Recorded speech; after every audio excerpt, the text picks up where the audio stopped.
I want a divorce. My girlfriend, 20 years younger than me, is pregnant.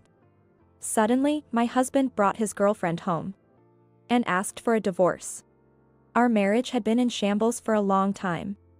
To be honest, I no longer loved my husband, who didn't help me in the house or even with the kids. Instead, he was always out having fun. Here's the divorce paper. I'll take the kids with me, but Kevin, I declared as I handed the paper to my husband. Then, he said something shocking. What? Take Kevin too? I couldn't believe it. No way, because Kevin is. When I confronted him with the truth, my husband became very upset and just stood there in shock. My name is Mary, and I am 51 years old. I am a stay-at-home wife. I married my husband, John, 14 years ago. We met through a mutual friend. I used to work as a web designer at a website production company, dedicated to my work and been single for many years. A friend, who was worried about me, introduced me to John. John was friendly and a good conversationalist. Haven't had much dating experience, I found my time with him very enjoyable and thought I could build a happy family with him. However, the path to our marriage wasn't easy. John was divorced with a child. His ex-wife left the home, leaving the child with him, so he was a single working father. When I told my family and friends about this, they all said I should walk away from the relationship with him. You'll struggle if you marry him. Everyone unanimously gave me this advice. But their advice only ignited my love. I thought I was the only person who could support John. Since then, I try to bond with his son, Kevin. Kevin, what do you want to do today? I don't want to play with you. How about we eat something? I can cook anything you like. No thanks. Kevin never warmed up to me. I wondered if I was failing because I had no experience with children. Whenever I felt insecure, John always reassured me. Don't worry. Kevin will understand someday. Thank you for caring about my son so much. His words made me happy, and I didn't mind Kevin's rejection. I'll love him like my own child when we're married. I'm so glad to have met someone who would love Kevin as her own. Looking back, maybe I was conceited, thinking I was providing emotional support for John. 6 months into our relationship, I found out I was pregnant and we got married. Our daughter, Lily, was born, followed by our son, Mike, the next year, making me a mother of 3. Having 2 babies back to back, I was busy with parenting. However, John never helped. Hey, honey, Mike is crying. Can you please soothe him? I'm busy right now. What, me? No way, the kids prefer their mom, right? While I was taking care of our daughter, John, absorbed in his cell phone, would unhesitatingly pass our crying son to me. He always came home late, often drunk. On his days off, he would leave in the morning and return home in the evening, leaving no time for family, let alone parenting. And there I was, with hardly any sleep, constantly caring for the children. The stress just kept accumulating. Could you help out a little? What? I'm tired from work. You just stay home all day and still complaining? Parenting is a woman's job. I couldn't believe what he said. I wouldn't have married him if I had known he was like this. I felt deceived. But, with newborn children, divorce wasn't an easy option for me. Taking care of my restless son and our daughter in her terrible twos was incredibly challenging. Still, I tried my best to be a good mother. I still couldn't bond with our eldest son, who hardly spoke to me. I would wake him up in the morning and feed him breakfast before school, but we barely talked. With the younger kids needing so much attention, I had little time left for our eldest. Years passed. As our eldest son entered middle school, he became rebellious. Kevin. Have you finished your homework, or are you just playing games? Shut up. I'm saying this for your own good. That's what's annoying me.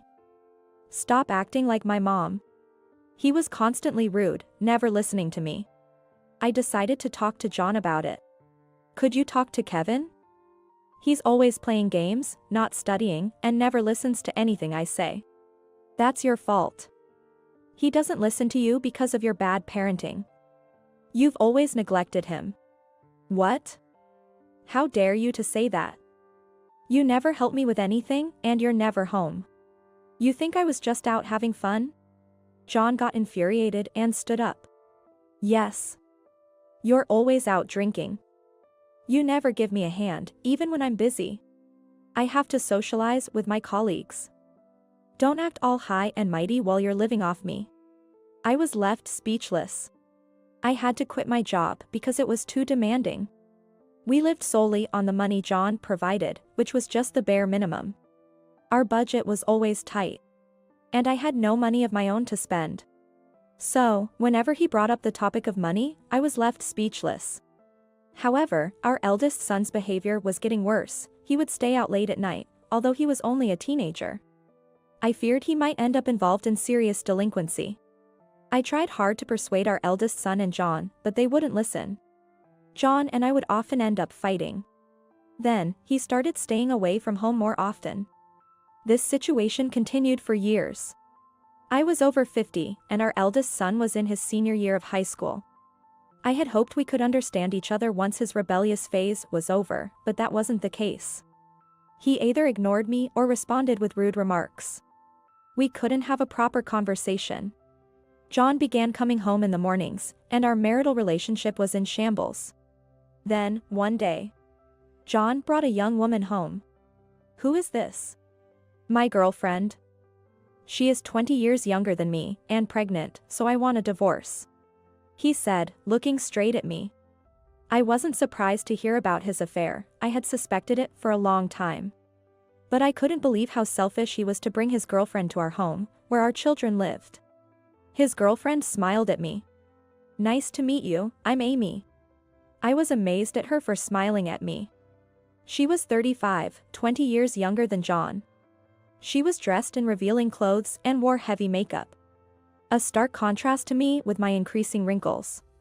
I can't find you attractive anymore, and as a father, I want to take responsibility for the unborn baby. I'm sorry, but we need to divorce. I reached my limit with these two selfish people. I had endured for the sake of our children, but I no longer loved John. While I struggled, he was out having fun. I decided to let him realize what I had endured, and planned my revenge. John pleaded with me, which was very unusual for him, and I nodded in agreement. Okay. What? Really? He was surprised by my quick agreement. Of course. Here's the divorce paper. I'll take everyone with me but our eldest son. My words made John frown in confusion. What? Take Kevin with you as well. I couldn't believe what he said. That's impossible since he's not my son. We're not biologically related, and we don't even get along. So what? You said you'd love him like your own son. Yes, I did. I treated him like a real family member. I never made a distinction between him and the other kids. And I cared for him in my own way. Then take responsibility for him until the end. John's girlfriend chimed in. He's right. I don't want to be a mother of an adolescent. You should just take care of him until he becomes 18. Our eldest son was in the house, surely hearing this conversation. He never really warmed up to me during his rebellious phase, but I still felt sorry for him. You're his biological father. It's your responsibility to take care of him. What? You're such a heartless woman. Who's the heartless one here? You've never lifted a finger for parenting. If you don't take responsibility as a father, I'm not divorcing you. John scratched his head irritably. And then he sighed heavily. All right. I'll take care of Kevin. What? I can't be the mother of such a big kid. Sorry, but it's just for a few more years. Just be patient. Fine, I'll let you off if you buy me a new bag from my favorite brand. John, grinning foolishly, agreed. In front of this couple, who looked like they might start being affectionate at any moment, I presented the divorce paper. Can you sign this now? I need to take it in tomorrow. All right. You're such an impatient woman. He signed it, grumbling. I carefully put the signed divorce paper in my purse. What about you? Will you be okay after the divorce? No job, no place to live. It's going to be tough for the kids. He was smirking. Probably thinking I was just a simple housewife with no savings. Thank you for your concern, but I have a job, so I'll be fine. What? You got a job? But it must be a part-time job, right? You can't survive on your meager income. It's not a part-time job. I resumed my web design work. I can just work from home. Last month, I made over $3,000. So I'm not worried about living expenses. Really? He seemed frustrated. Years ago, I used my savings to buy a computer. And I started working from home as a web designer. Having experiences, I was offered a few jobs, and I began saving for the day I might divorce. That was why I was ready to file for divorce so quickly. Oblivious to this, my husband was under the delusion that he had the upper hand, which I found amusing. But are you two going to be all right? What do you mean? The child support. I'll need it for Lily and Mike until they become 18. John's face turned sour. It would be his responsibility to pay as their father, regardless of the divorce. We'll discuss the amount through my lawyer and get you to sign the child support agreement. I'm thinking about $400 a month for both. $400 a month? That's too much. What are you talking about? They're already in their teens, and there are expenses for club activities, tutoring, and such. That's not even counting food and utilities. It's hardly enough. I had no idea. He never involved himself in the household finances. The expenses for Lily and Mike's sports activities, like shoes, uniforms, practice gear, and travel for tournaments, add up. Even $200 per child each month was hardly sufficient. I hope your girlfriend understands what I'm about to say. What? I smiled at John's girlfriend. For compensation, you know? Since the affair has been going on for years, I expect to be compensated. Though I need to consult with my lawyer. It's likely to be around $30,000, so be prepared. What? I didn't know about this. You're an adult. You should have known. By the way, I have all the evidence I need, so playing dumb won't help. When John stopped coming home, I hired a private detective to gather evidence of his affair. I already knew about his relationship with this woman and had the photos to prove it. There was no escaping the evidence. She was definitely having a sexual relationship with John since she was pregnant, so there's no escaping for her. However, unwilling to accept the truth, she panicked. I don't have that kind of money. I don't even have savings, and we're about to have a baby. That's not my problem. If you can't pay me, ask the man sitting next to you. She grabbed John's shoulder, shaking him. You'll pay for this, right? I'll have to pay for the child support and that's all I can afford. You need to deal with the compensation. Why me? You're the one earning. Just pay for it. I've spent all my money on your presents. Do you know how much I've spent on you? Are you kidding me? You're useless. I wouldn't even go out with you if I'd known that you were broke. The atmosphere between them had turned sour, a stark contrast to their earlier demeanor. It seemed she was just after his money. Why else would she be with a man in his mid-50s? John was at fault for cheating while married. But she was equally guilty for continuing the relationship when she knew that he was married. I couldn't let her off without compensation. I thought you said you'd provide me with everything I wanted, and that was why I agreed to marry you. I'm not paying for any compensation. Well, it's up to you. If you refuse to pay, I'll consult my lawyer and see you in court. Mentioning a court made her jump up, panicked. I can't do this. I don't want to be in debt for being in relationship with an old man like your husband. I especially hate the idea of becoming a mother to such a big kid. I'm out of here. Wait. His girlfriend grabbed her purse and fled through the front door. John tried to stop her but ended up falling on his backside. It was very comical. Oops, she ran away. It's not oops. This is all your fault. He got up, furious. What? You're going to hit me? I'll call the police. You'll be punished for your interfering with my relationship with her. I burst out laughing at his words. I will be punished? Then you'll be punished for neglecting your family." He fell silent, glaring at me. He clearly hadn't fully grasped the situation yet. I decided to drop another bombshell on him. "Just so you know, the payment of Kevin's university fees is due this week. So don't forget that." "What?" "Kevin's starting university this September. You need to pay his tuition fees since you're taking care of him, right?" He looked utterly bewildered. John, who had neglected our eldest son for years, probably had no idea about his university plans or tuition costs. "How much is it, anyway?" "It's about $12,000 for a private university." $12,000? "There's no way I can afford that." "Well, that's just for the first year. From the second year, it'll be around $10,000 each year for tuition fees." "Good luck with that." "No way."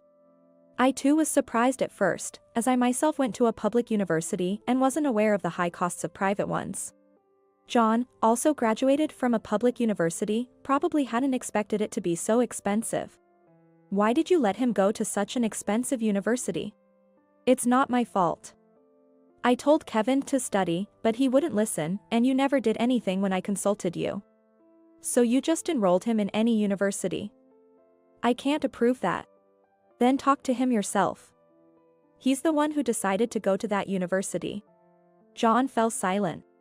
He probably didn't know how to interact with Kevin anyway, having neglected him all these years. I wasn't going to worry about them. "We'll be packing our things and leaving, then." As I stood up to leave, John suddenly tried to stop me. "Wait. Let's try again." "What are you talking about?" "I've thought it over. For the kid's sake, it's better not to divorce." He looked serious. But I knew his words were just excuses. "You just don't want to pay child support and compensation, right?" "I can't stay with you." "Why not?" "I've broken up with my girlfriend, and I won't cheat again." "Let's start over." "That's absolutely impossible. I couldn't imagine living with someone who neglected parenting and impregnated someone 20 years younger. I don't think you understand. I agreed to divorce you, not because you asked for it." "Then, why?" "I've wanted to divorce you for a long time. I just didn't have the money to do it until now. I've been saving up from my job. And it was just the right timing." "Oh, no." John was speechless. Did he really think I still loved him? I wasn't a saint who could continue to love someone who had treated us so terribly. But the kids need both parents. Divorce will be bad for them. It was when John said that. Our eldest daughter and second son, who had been listening to our conversation, burst out of their bedrooms. "I don't want to live with someone like you." "Me neither." "Lily." "Mike. You shouldn't be saying things like that to your parent." The kids came to my side, glaring at their father. "Don't act like my dad now. You're disgusting, cheating all the time. I don't want to have someone like you as my dad. We'd rather live on our own than live with you." "You too." The shock was more apparent on John's face than anger. He stood there, mouth agape, unable to respond. "Don't underestimate us just because we're kids. We can see and judge what adults do. Did you really think we'd still love you just because you're our dad? I was wrong, okay? Forgive me. I'll do anything. I'll buy you anything you want, take you out, whatever. We don't need any of that. I don't even want to see your face." Hearing these words from the kids, John finally gave up. He must have thought he could bribe his teenage kids with gifts. It was obvious that he underestimated them. They'd been aware of my struggles since they were in elementary school and had always been concerned. They wouldn't easily forgive their father.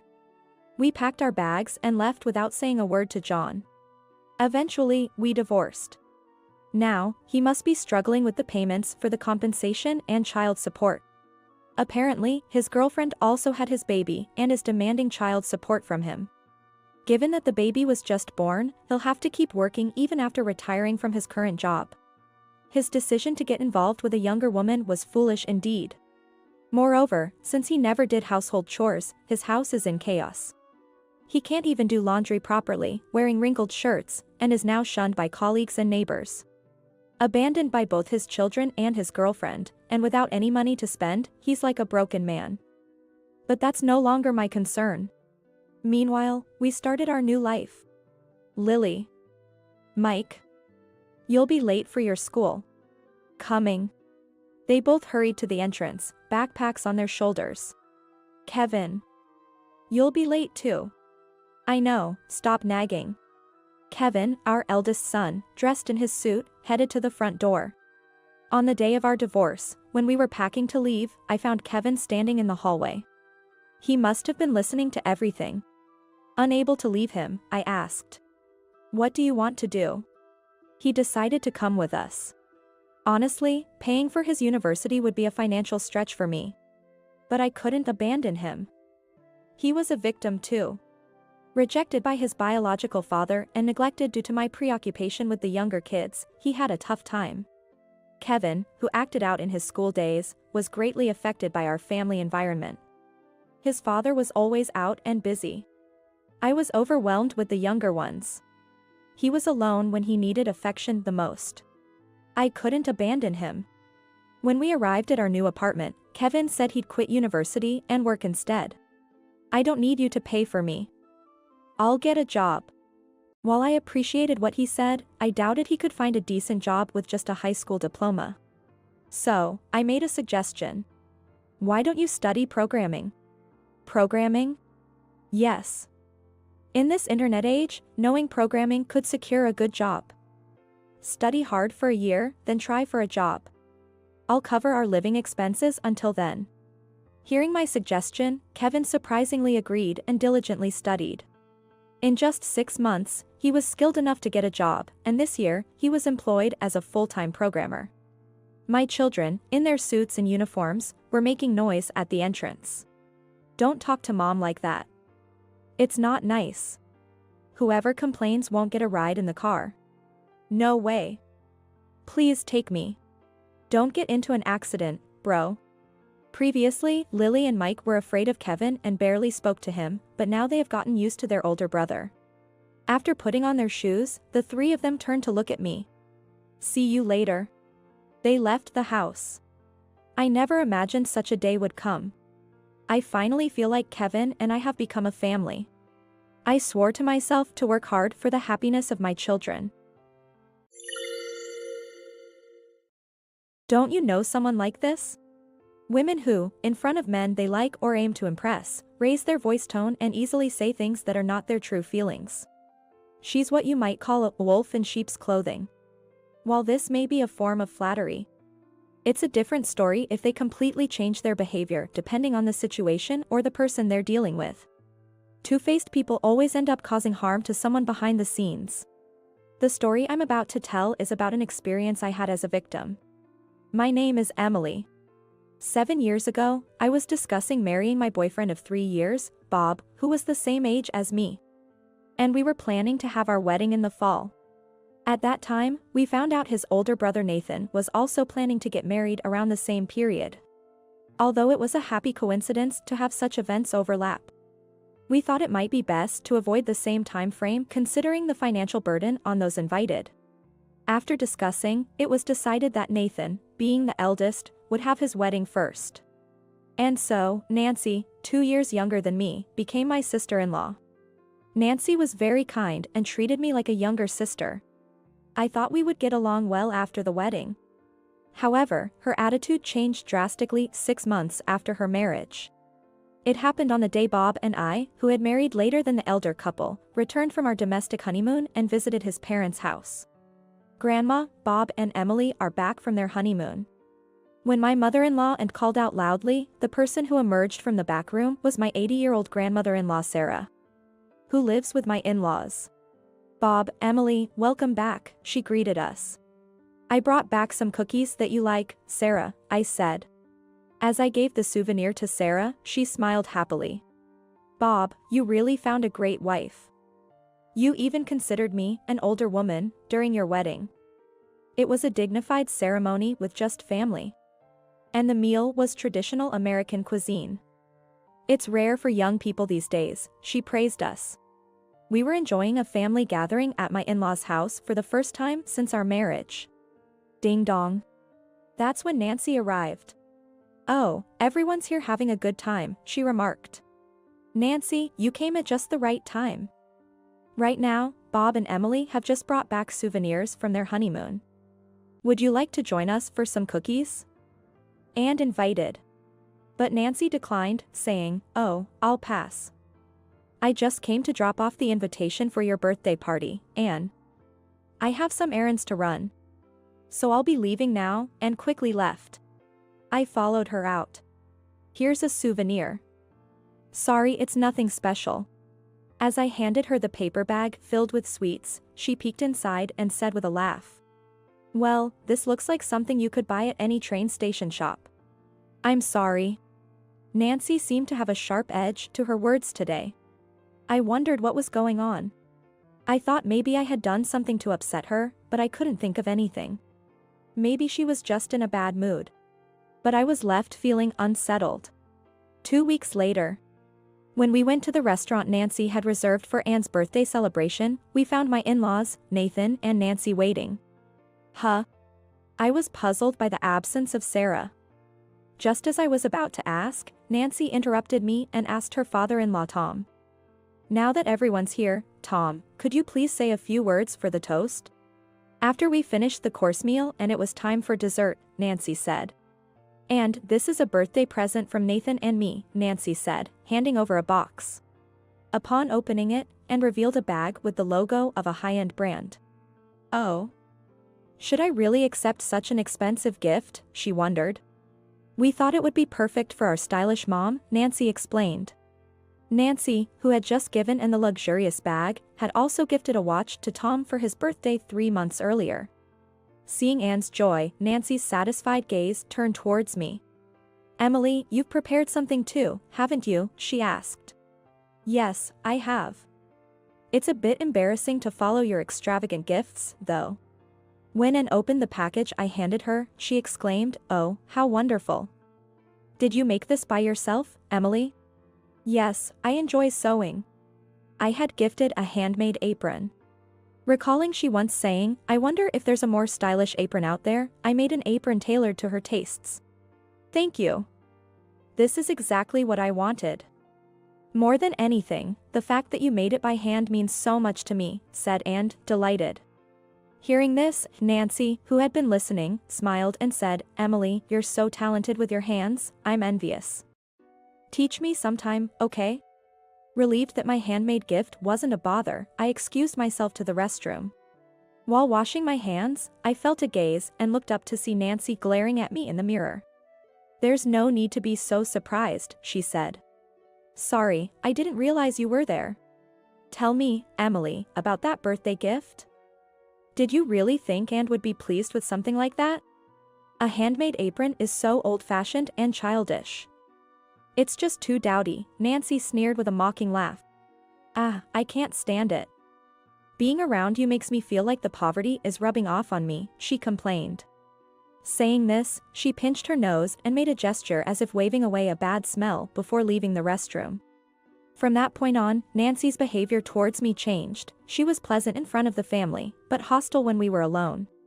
Discussing it with Bob yielded little help. He simply advised me to ignore her. Despite this, I continued visiting my in-laws, especially to see Sarah, who always looked forward to my visits. Recently, I hadn't run into Nancy much, which was a relief. Then one day, Nancy messaged me, saying I had something to report. On the agreed day, at the in-laws' house, Nancy was cheerfully chatting with my in-laws alone. Nancy is having a baby, a boy, and shared happily. It seemed they already knew about Nancy's pregnancy, but she wanted to inform Bob and me now that she was in her safe period. While my in-laws were overjoyed, I felt mixed emotions and excused myself to make tea in the kitchen. Overhearing their conversation, I caught Nancy saying, "Actually, I have a favor to ask." "What is it?" "Don't hesitate," Tom encouraged. "Nathan and I were discussing, and once our child is born, we were wondering if we could move in here. We also propose a remodel as it might become a bit cramped with the new addition to the family. Of course, we'll cover the costs," she suggested humbly. Sensing an ulterior motive, I felt uneasy. Tom, unaware of her intentions, replied, "We appreciate your thought, but it might make things awkward. You should build your own house, we'd gladly help with the finances." "Yes, indeed." Hearing this, Nancy responded, "Really? Are you sure? That's a pity. I was actually looking forward to living together." This probably went exactly as Nancy had planned. She came over to where I was in the kitchen and said with a smug look, "You heard, didn't you? The conversation just now. Tom's going to fund my new house." She then casually mentioned that she never intended to live with the in-laws from the start. Now, my future is secure. A husband with a prestigious job, a new house, a son on the way, and the in-laws on my side. "It's unfortunate for you, aligning yourself with that older woman," she taunted. "What?" I asked, puzzled. "I mean Sarah. Being friendly with her won't get you anywhere." Unable to contain myself, I raised my voice, "Nancy. That's not a nice thing to say." "Shh. Don't be so loud, everyone will hear," she cautioned. Then Nancy whispered in my ear, "God must be watching over me. He made sure that I would have a child first." Huh? I didn't immediately grasp the meaning of her words, but then something clicked. But why did Nancy know about that? It was supposed to be a secret known only to Bob and Sarah. Suddenly, Sarah appeared. "What are you two talking about?" "Oh, nothing at all," Nancy quickly replied with a fake smile and hurried back to the living room. Sarah said, "Emily, would you like to have some tea in my room?" Once inside, she double-checked that no one else was around and asked, "Emily, did Nancy say something mean to you?" Sarah. She revealed that she had started to suspect Nancy's true nature. When I mentioned that Nancy knew about my miscarriage, she said, "She must have eavesdropped on our conversation in this room." I had only told Bob and Sarah about my pregnancy, intending to keep it hidden until the safe period, fearing what Nancy might do if she found out. Unfortunately, I miscarried. Nancy had deliberately called me to the in-laws' house to announce her pregnancy. It seemed like she was mocking me. Unforgivable. Not wanting to worry my elderly grandmother-in-law Sarah, I had refrained from telling her about Nancy's behavior. But now I confessed everything to her. Sarah held my hand and reassured me, "It's okay, Emily. Leave the rest to this older lady," with a smile. Months later, Nancy approached her due date and gave birth to a baby boy at a hospital near her parents' home. I gave Nathan a monetary gift for the occasion, but I also sent a separate congratulatory gift to Nancy's parents' house. Though it should have arrived by then, I hadn't received any response. In front of Sarah and in-laws, I called Nancy. "What? Are you calling to demand a thank you? Sending such cheap, handmade baby clothes? How stingy can you be?" Nancy immediately started ranting loudly as soon as she answered the call. I switched the call to speaker mode. "I threw that stuff away a long time ago, so send something like a stroller instead." After letting her finish, I revealed the truth. "Nancy, did you check what was inside? It was from Tom." "Yes, I did, so the baby clothes, but Tom asked me to." The name embroidered on the chest was done by Tom and Anne. "Didn't you read the letter I included?" "No way, you're joking, right?" Nancy's previously bold voice gradually diminished, turning into a murmur. "Emily, can you hold on a second?" she asked. I overheard a conversation from her end. "Mom, where did you put that bag I threw away?" "What bag? What was in it? Just check the contents properly." Despite Nancy's attempt to muffle the phone, her conversation with her mother was clearly audible. "Emily, I'm sorry, there was a misunderstanding." Nancy's voice suddenly softened. "It seems my mother mistook it for trash and threw it away. Tom and Anne would be upset if they knew." She continued to make excuses, ultimately asking me to make the same baby clothes again. "Emily, I apologize for being hard on you before. But you know, it wasn't out of malice. So please, just this once, think of it as helping me." Despite her previous harsh words, she changed her tone completely, now that things weren't going her way. "Understood. Considering Tom and Anne's feelings, I'll fulfill your request just this once," I replied and then ended the call. This should make it clear, right? This is her true nature. Listening in, Sarah turned to my in-laws and said. In fact, before giving birth, Nancy had claimed she was feeling unwell and did not attend Sarah's birthday party. At that time, Sarah had revealed Nancy's true nature to my in-laws and Nathan. Can't believe Nancy would. The skeptical in-laws, having confirmed the content of the phone conversation, were convinced. To their dismay, they learned that the clothes, lovingly made by the family, had been callously discarded in the trash by Nancy. Seizing an unexpected opportunity, I grasped Nancy's vulnerability, turning the tables in my favor. Then, a month later, unaware of everything, Nancy arrived at our in-laws' house with Nathan and their newborn child. It was the first meeting between the grandparents and their new grandson, and we, the couple, greeted them as if nothing was amiss. How adorable. Does he have my mouth? His eyebrows look just like mine. Watching my parents-in-law adoring their grandchild, I felt the warmth of family. Thank you, Tom and Anne, and also Emily, for the cute baby clothes. Look, they fit perfectly. Nancy put the baby clothes I had remade on her baby. She wore a look of triumph. Indeed, they fit perfectly, Anne said. As Anne looked on happily, Nancy smiled at me. At that moment, Anne, closely observing her grandchild, said with a puzzled look, That's strange. What's wrong? Nancy asked. This baby outfit. I thought the embroidery wasn't done so neatly before. Or am I imagining things? Anne wondered, tilting her head. Yes, and it was beautifully sewn from the start, Nancy reassured her. Right, it was. Ahaha. Relieved that Nancy had averted a crisis, she relaxed. Soon after, Sarah cheerfully said, Let me hold my great-grandchild. But Nancy snapped, Don't touch with your dirty hands, pushing away her hand. This reflexive action revealed Nancy's disdain for Sarah. Flustered by her own true nature showing, Nancy quickly tried to apologize. Oh, Sarah, I'm sorry. I didn't mean it that way. Despite her desperate attempt at explanation, she was met with icy stares from everyone. Well, it's all right, Sarah said, the only one smiling. Sometimes, trying to maintain a facade only leads to your true colors showing unexpectedly, doesn't it, Nancy? Nancy was taken aback. Oh dear, I might have said something I shouldn't have, said Sarah with a hint of sarcasm. Even Nancy, usually so confident, was visibly taken aback by this remark. Feeling cornered and at a disadvantage, Nancy quickly suggested, Sarah, may I host your birthday party again? I couldn't attend the last one because I was unwell. There it is. Her classic maneuver, the flip-flop. Shall I reserve a French restaurant? It should be nice, right?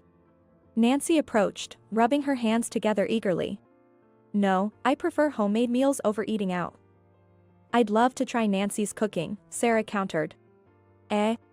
Are you not good at cooking, Nancy? Yes, I can manage that. Of course, I'll prepare it, said Nancy, who was quick to boast at the time.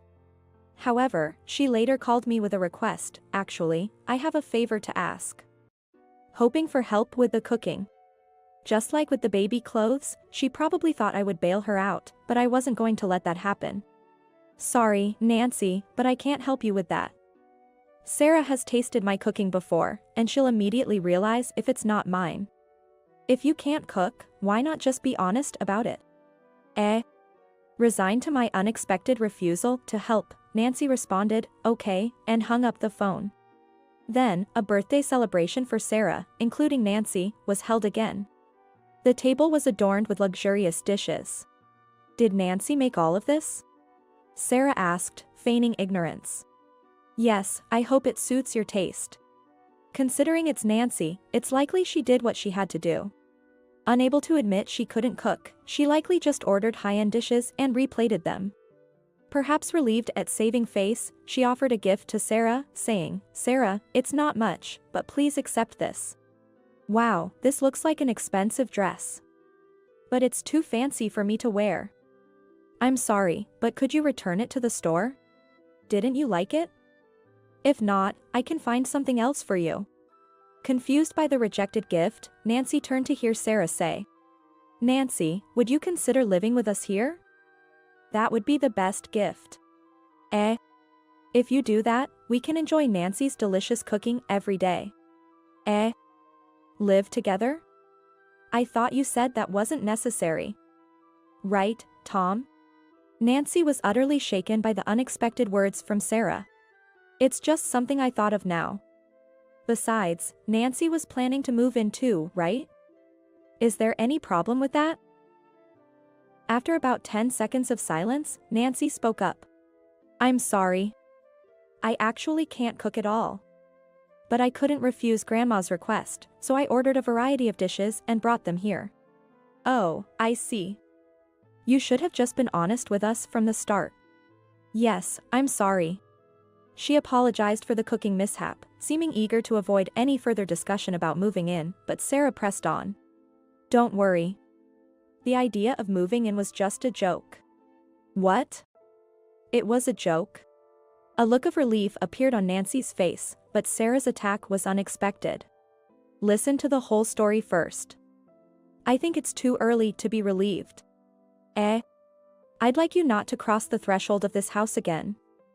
If you can't enter the house, there's no way you could move in, right? Do you understand? Eh? Then, Nancy's husband, Nathan, who had been silent until now, spoke up. Nancy, you need to apologize to Emily.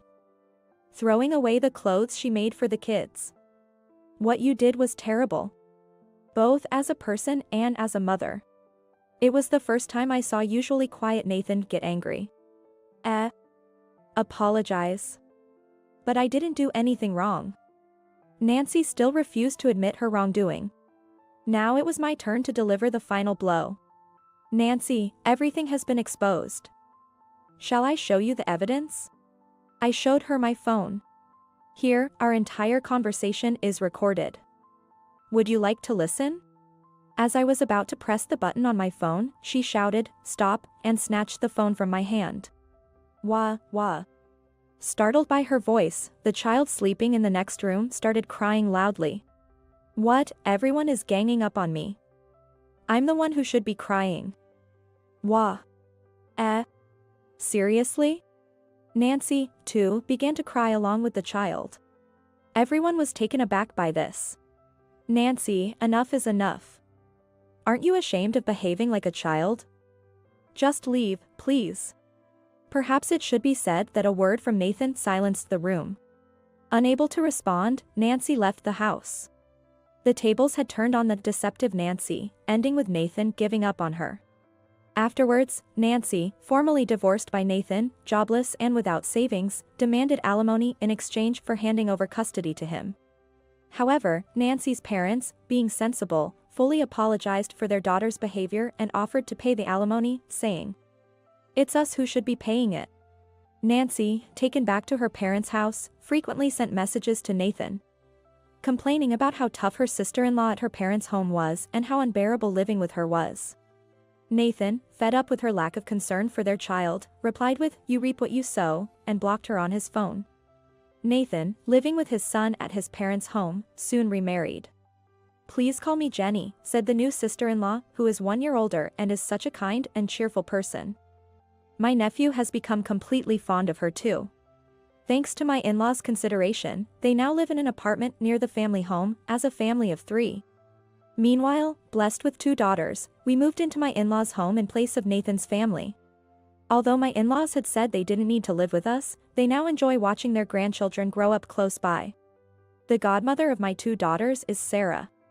She suggested flower names for them, choosing Cherry and a Lily. Sarah is celebrating her 88th birthday this year. Today, she's sitting on the porch, watching her great-grandchildren play in the sandbox. "Great-grandma, here's some apple pies," my daughters offer, presenting their mud pies. "Thank you." "It's delicious," Sarah laughs, deepening her wrinkles even more. Watching this adorable scene from the shadows, I whispered, "Sarah, please live a long life and continue to watch over these children as they grow."